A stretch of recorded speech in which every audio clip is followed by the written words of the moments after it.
Kila mtu alikuwa akiona haya mambo yanayoendelea. Hakuna aliyekuwa anapendezwa nayo.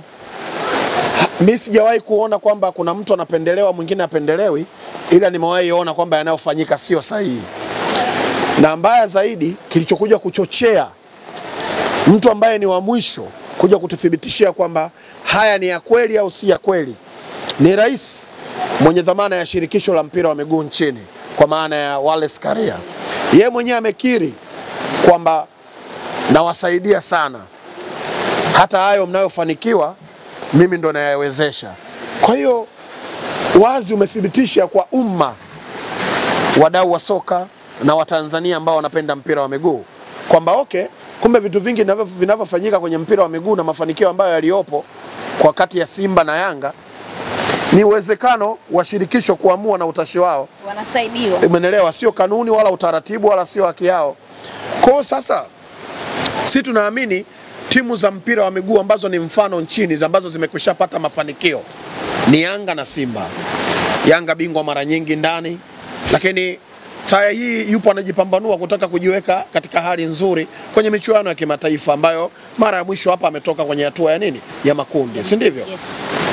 Ukija kwa Simba, mara kwa mara amekuwa anaingia robo finali, na sasa yuko kwenye hatua ya robo finali na Al Masry ya Misri. Lakini ndio bingwa wa pili mara nyingi kwenye ligi yetu, si ndio? Badala ya Yanga. Simba alibeba mara 4 mfululizo hapa ndani. Yanga sasa amebeba mara 3. Na wewe mwenye rais mwenye shirikisho unawaambia Pamba Jiji, KMC, Ihefu sijui, Singida sijui, Black Stars, wale wengine Fountain Gate, kuna wale wa Mtwara, Namungo, Yesilindi, kuna Prisons, Mashujaa na zingine zote, kwamba ubingwa wa Yanga na Simba ni shirikisho ndo linaamua. Unatengenezwa. Si ndo alichotuambia au wewe umemuelewaje? Mimi sijamuelewa. Kwamba mafanikio hayo aliyoyapata mimi nimeyasaidia, nimesababisha kwa kiwango cha hali ya juu. Yaani si uwekezaji wa hao wadhamini wao, si uongozi mzuri uliopo kati ya klabu ya Simba na Yanga, si mabenchi ya ufundi, si nyota waliopo pale Simba na Yanga. Ndio tafsiri yake. Na ukitaka kufikiria ukajiongeza zaidi, kwa sisi ambao huwa tunaendaga kule nyuma kule kuona nyuma ya TV. Maana sometimes sasa hivi TV za kisasa si nyembamba hivi. Tunataka tuone huku nyuma kuna nini? Mtu huyu anaingiaje? Ndio tunapogundua kwamba kumbe Azam FC wale nyota walivyokuwa kabambe, kina Mendoza wale, Bitegeko, wale kina sijui Jibrisila, Msindo, Faisal Salum Feitoto, zawadi kutoka kwa Mwenyezi Mungu, kiungo mshambuliaji namba 10 bora kabisa, top 10 wanaocheza ligi za ndani ya Afrika, yuko pale. Top 10 ya wachezaji wa Kiafrika wanaocheza ligi za ndani, Faisal Salum yuko pale. Kumbe ni kazi bure. Kwa nini? Last season benchi la ufundi la Azam FC lilikuwa na Yusuf Dabo na Bruno Feli. Hawa wote hawa benchi lao la ufundi walichukua tuzo zaidi ya 3 ya makocha bora wa mwezi, ambapo ilikuwa inaenda kwa Bruno Feli kwa sababu ya vigezo, lakini tunajua ile ni ya benchi la ufundi zima ambao kocha mkuu alikuwa ni Dabo. Kwa ile yote wanayofanya kina CEO Popat, Bahresa na timu yake na vijana wake, kina Zaka, kina Ibwe, kazi bure. Yaani ni mpaka TFF waamue kuwapa mafanikio accordingly to president wa federation. Sio mimi, yani kaongea nani? President. Sasa ile ndo ambayo mimi siitaki, na ndo imepelekea leo hii badala, kwa sababu huyu mwenye dhamana ya habari, utamaduni, sanaa na michezo, Profesa Palamagamba Aidan Kabudi Nyaruko, huyu ni waziri mwenye hizo tasnia hizi 4: habari, sanaa, utamaduni na nini na michezo. Huyu waziri na vyombo vyake vyote vya Dar es Salaam, rais huyu wa shirikisho amesema vyombo vya Dar es Salaam vina mambo yake ya uchafu watajua wenyewe, yeye atadiri na Tanga. Alafu waziri huyu ndo leo hii inabidi atolee msaada. Tukihabarisha ndo watu watajua sanaa yetu hii hapa, sanaa yetu inafanya hivi. Kwa sababu hao wasanii ambao walioshika sanaa bora hapa nchini, huyo Diamond Platnumz ambaye amepata tuzo juzi ya Trace Zanzibar 92.5 mjini FM, sawa, imemwonyesha kwamba ni msanii wa Kiafrika anayefanya vizuri kimataifa. Yeye mwenyewe ana chombo cha habari. Ali Kiba ana chombo cha habari. Hiyo nazungumzia sanaa. Utamaduni wenyewe unahitaji habari usukume. Wizara ya Afya, Wizara ya Madini, Wizara ya Utalii, Wizara ya Miundombinu, bila habari, yani wewe huwezi kujua kwamba SGR ishakamilika. Nani unanielewa vizuri?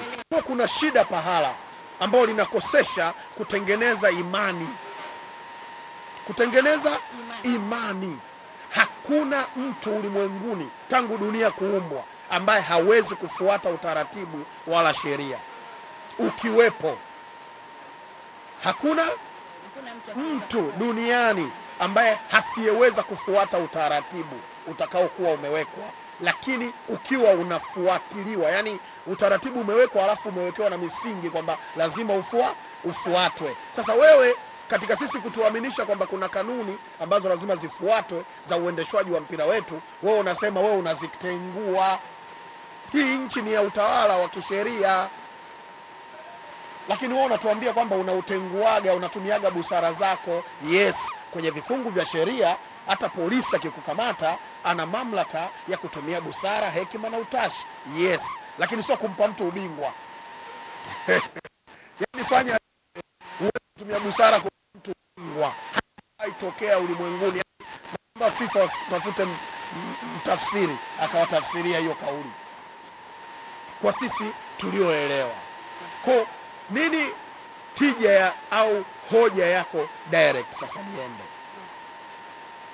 ukiona wizara au akija waziri pale na naibu wake na katibu wake Gerson Msigwa wakaja na, kwa sababu Gerson Msigwa pia ana kofia mbili, pia ni msemaji mkuu wa Jamhuri ya Muungano wa nini wa Tanzania. Maana yake wizara zote anazisemelezea yeye. Anaenda kukuta wewe uliyesema habari za Dar es Salaam zote mbovu, za Tanga ndo OBA, kuongelea TFF na Taifa Stars. Maana yake amewatoa akili. Amewatoa? Nyinyi hapa saa hii hapa kuna LM Media, kuna Matole, kuna Mtanange na hii Sports Point. Mpo hapa. Mmekuja hapa ili mzungumze na Justin Case. Mkiamini kwamba anaenda kutengeneza maudhui ambayo yatafuata huyu mlaji wenu wa enjoy. Si ndio? Ajifunze, ahabarike na kutaarifika. Yani apate taarifa. We good? Lakini mkija hapa mimi nikasema bwana mimi siwezi kuchambua na wapeni huyu ndo kiboko kabisa. Na wapeni huyu ndo kiboko kabisa. Tafsiri yake ni nini? Mimi mtanithamini tena? Umenielewa eh? Yaani wewe unaongoza shirikisho ambalo sasa hivi ndio shirikisho ambalo linaonekana lina mafanikio zaidi, sio tu Tanzania, Afrika Mashariki na nini na Kati. Na ndio maana kwenye Sekafa nzima wamemheshimu Uncle Wallace Karia. Smart. Yaani mimi hapa nakuhakikishieni nyinyi, yule jamaa ni smart na anajua anachokifanya.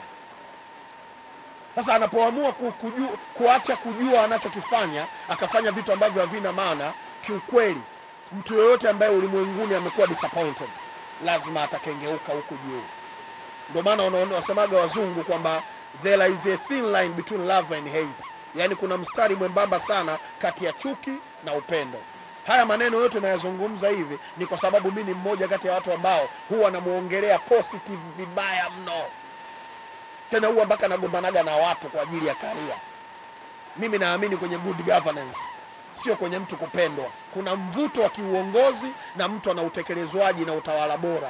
Mimi naamini kwenye utawala bora. Sasa wewe ambaye mimi nakuongelea kwamba una utawala bora kutokana na timu yako na safu uliyoiunda kina Kidau, wameucheza, wana uchungu na mpira, lakini yuko Aaron Nyanda kwenye upande wa marketing, si ndio? Lakini yupo mtu kama Ndimbo smart kabisa kwenye tasnia hii ya habari, lakini pia yupo mwanangu Boymanda genius smart.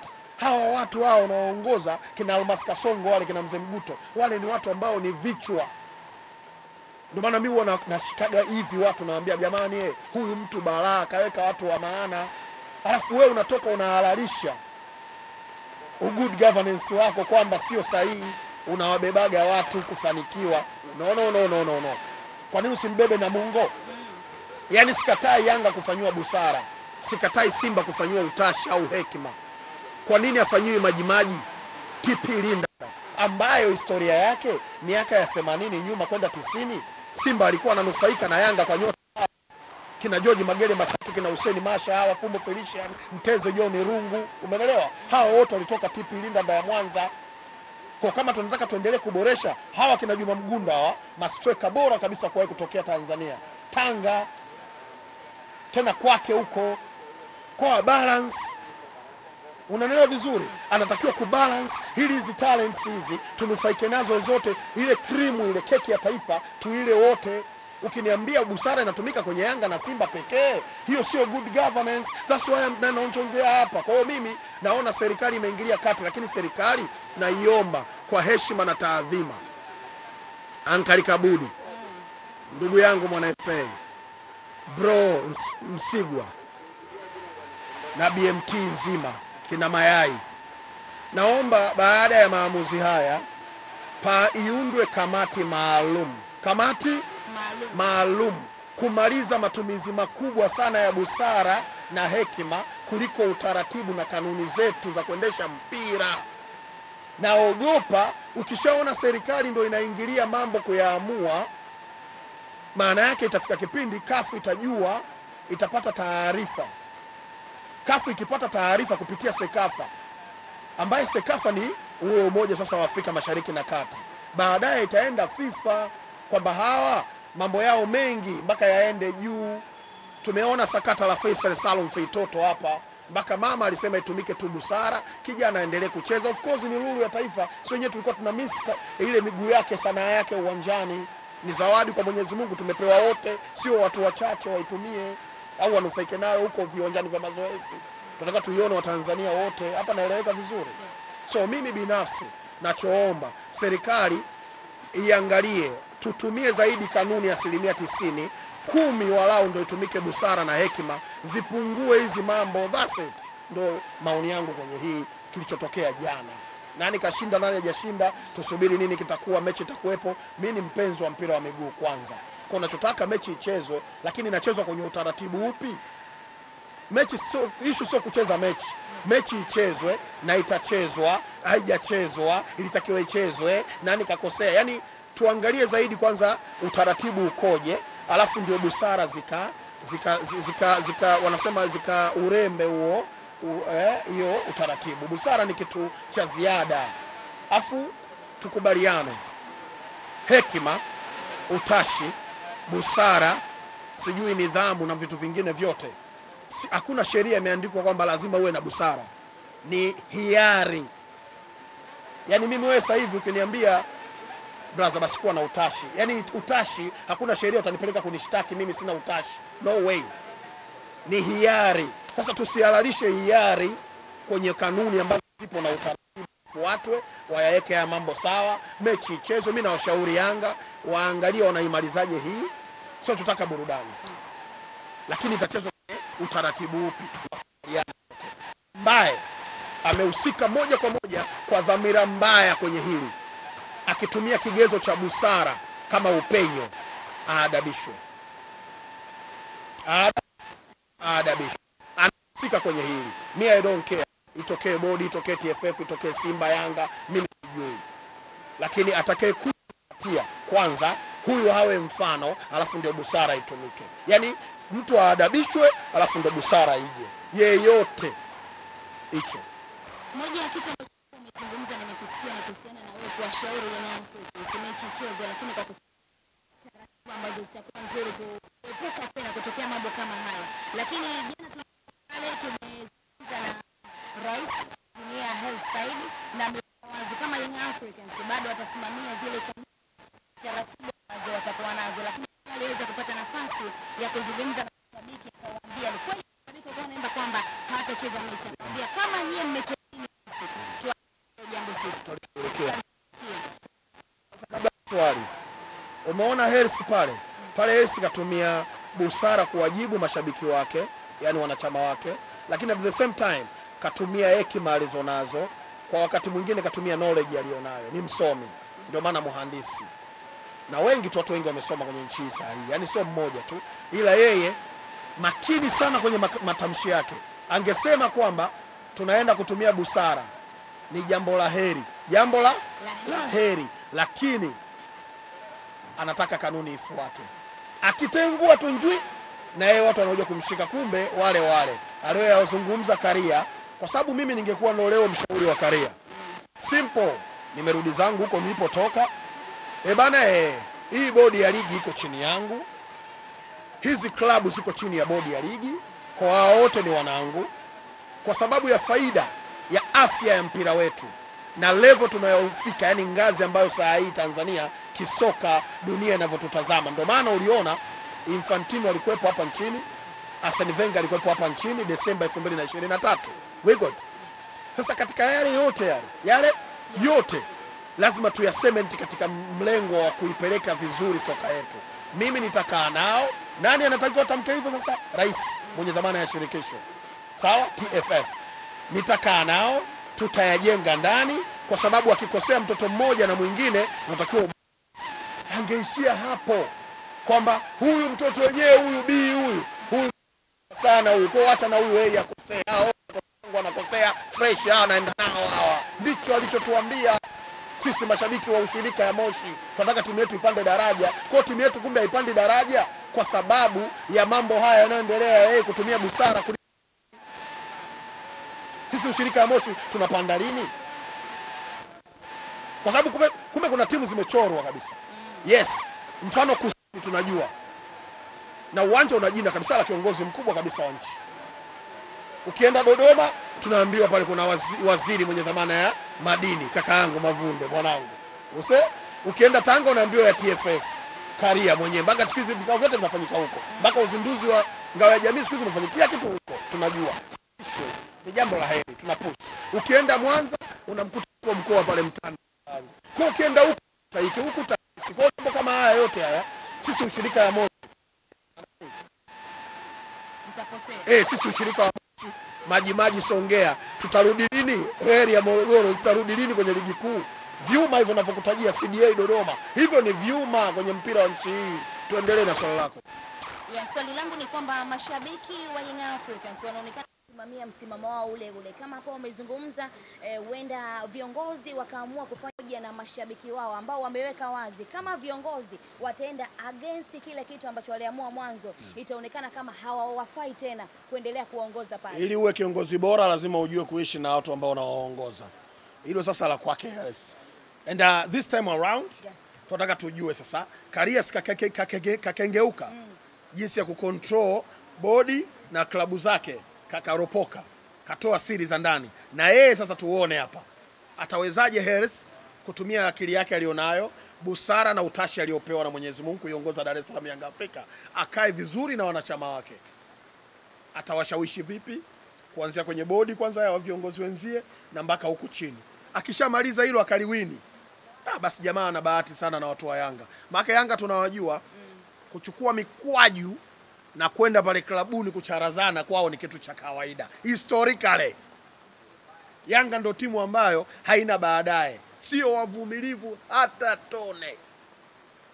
Yani straightforward wako hivi. Na siku ile wameenda pale Benjamin tumeona. Yes. Straightforward, wanaanikiza. Wao wapo kwa ajili ya leo. Wakisubiri basi ujue wanataka tija. Kwa yeye sasa akae na timu yake vizuri, wayazungumze huko. Yaani sasa hayo sisi ni wadau. Mimi siwezi hapo mimi siwezi kuingilia, TFF waingilie, serikali haingilii. Wale ni wanachama ambao ndo wana run ile klabu. Wana nafasi yao kwa amalizane nao yeye. So wamemchagua. Inabidi aelewane nao. Hilo jukumu lako mwanangu Eris. Na wajua wananchi. Lakini tukirudi kwenye pointi moja, ukiangalia wananchi huenda ushazungumza sana, wanazihitaji wao alama 3. Walikuwa wanataka wapewe alama 3, lakini ukiangalia kwa taratibu ambazo zinataka timu mpaka ipewe alama 3, inaonekana kama kwa Young Africans iko tofauti sana. wewe kwa upande huu unalichukuliaje? Uongozi wa Yanga hawajui taratibu ambazo zinaweza kusababisha timu ipewe alama 3 kama kuwepo tayari na utaratibu mzima wa uongozi wa mechi, refaria wepo uwanjani, lakini hilo tukio halikufanyika, lakini bado walikuwa wanazihitaji, hadi sasa wanazihitaji alama 3. Yaani mjomba wangu Azim Dewji, kaka yangu kipenzi Murtaza Mangungu, former member of parliament, kwa maana alishakuwa mbunge, rafiki yangu Ahmed Ali, brother yangu Try Again, na wengineo wote ambao wako nimemsahau brother yangu Christus Magori, wanafahamu Yanga wanachokidai kina maana na wana haki yao. Either hawakuangalia kwa mapana, kuna pahala tu Yanga wamepagusa hapo, hawataki kuangalia pia kanuni na mbele yake inasemaje, au kwa mapana yake, hilo ni lao. Lakini kwenye hiki cha sababu ya msingi ya kufanya mchezo usichezwe Machi 8, mchezo namba 184 wa ligi kuu Tanzania bara msimu wa 24-25, Jumamosi, Chang'ombe Unubini, kwetu nilipozaliwa, just in case. Hakuna kiongozi na mshabiki anayejitambua na mwanachama wa Simba asiyejua kwamba Yanga kuna haki anayo. Hapa naeleweka vizuri? Sasa kuitaka alama 3 ndivyo ambavyo kanuni pia inaeleza. Hizo ni faida zake. Hizo ni faida zake. Na yeye alivyomzuia Simba, kama ikabainika na uchunguzi ulisema kweli kumzuia Simba, ana kanuni pia ingembana, ana adhabu zake. Anafahamu, hata hao Simba wanafahamu. Ndio maana nikasema kulikuwa na room kubwa kwa wenye mamlaka ya mpira nchi hii kuwaita wote kabla. Yaani busara ilitakiwa itumike kabla ya kuhairisha mchezo. Busara ilitakiwa itumike kabla ya kuhairisha mchezo. Na kila hapa mtu ingekuwa peaceful. Huku nilipofika tuliliona, sisi tulikuwa tunasema kila siku jamani, panga hela sio hela nini pale. Nimeongelea mara moja ile jambo kwamba litaenda pabaya. Niliona kabla muda mrefu, ila kwa sababu akili zetu tumetunduvua ubongo kulazimisha uendelee kusinyaa. We don't want to grow. Yaani ukisipotaka akili yako kukua, utabaki kuwa mtumwa wa Simba na Yanga mpaka kufa kwako. I knew it. Umeelewa? Yeah. Mimi nilikuwa napelekwa uwanjani nikiwa na miaka 4. Yaani wewe ananipeleka naye anaruka ukuta. Uwanja wa Taifa ule wa awali ambao leo mnauita Uhuru. Ukuta ulikuwa kama hapa tu zamani. Kutoka kwetu tunavuka barabara, yaani anaenda naye anamtanguliza mtu, napokelewa na yeye anaruka, tunaangalia mpira. Leo hii nina 44, yaani miaka 40 na mimi naingia Benjamin naona Simba na Yanga. Miaka 40 iliyopita. Ukoo wako hujafikiria kuja Dar. Sina maana mbaya, naongea ndio hapo sasa ukikubali kustretch. Yes. Kuruhusu akili zako zikue, utanielewa. Lakini ukiendelea tu kufinyangika namna hii, huwezi kunielewa, iwe Yanga iwe Simba. Penda mpira wa miguu kwanza. Ufahamu football kwanza. Halafu hisia ije. Mimi Manchester United mara ya mwisho sijui miaka 10 iliyopita ndo tunafanya vizuri nao. But I'm still waiting. Mbona sijahama timu au mbona situkani? I know kuna vipindi vinakuja, watu umekosea pale, watu wanainuka. Anatoka yule anaenda huko. Ndivyo dunia ilivyo. Haijaanza Magomeni, haijaanzia Sinza. Liverpool ilikaa miaka 30 na madam. 30 years. And now wale pale wanafanya wanachotaka. Ipo ulimwenguni na haikufuta ukubwa wao kwamba ni klabu kubwa ulimwenguni. Yes, namna hiyo. Turudi kwenye jambo moja hapo, umezungumza namna nzuri ambayo wangefanya ni kuwaita timu zote mbili ili wazungumze kwa pamoja kabla ya kufanya maamuzi ya kuahirisha mechi. Tumeona kwenye mkutano wa jana, tumeshuhudia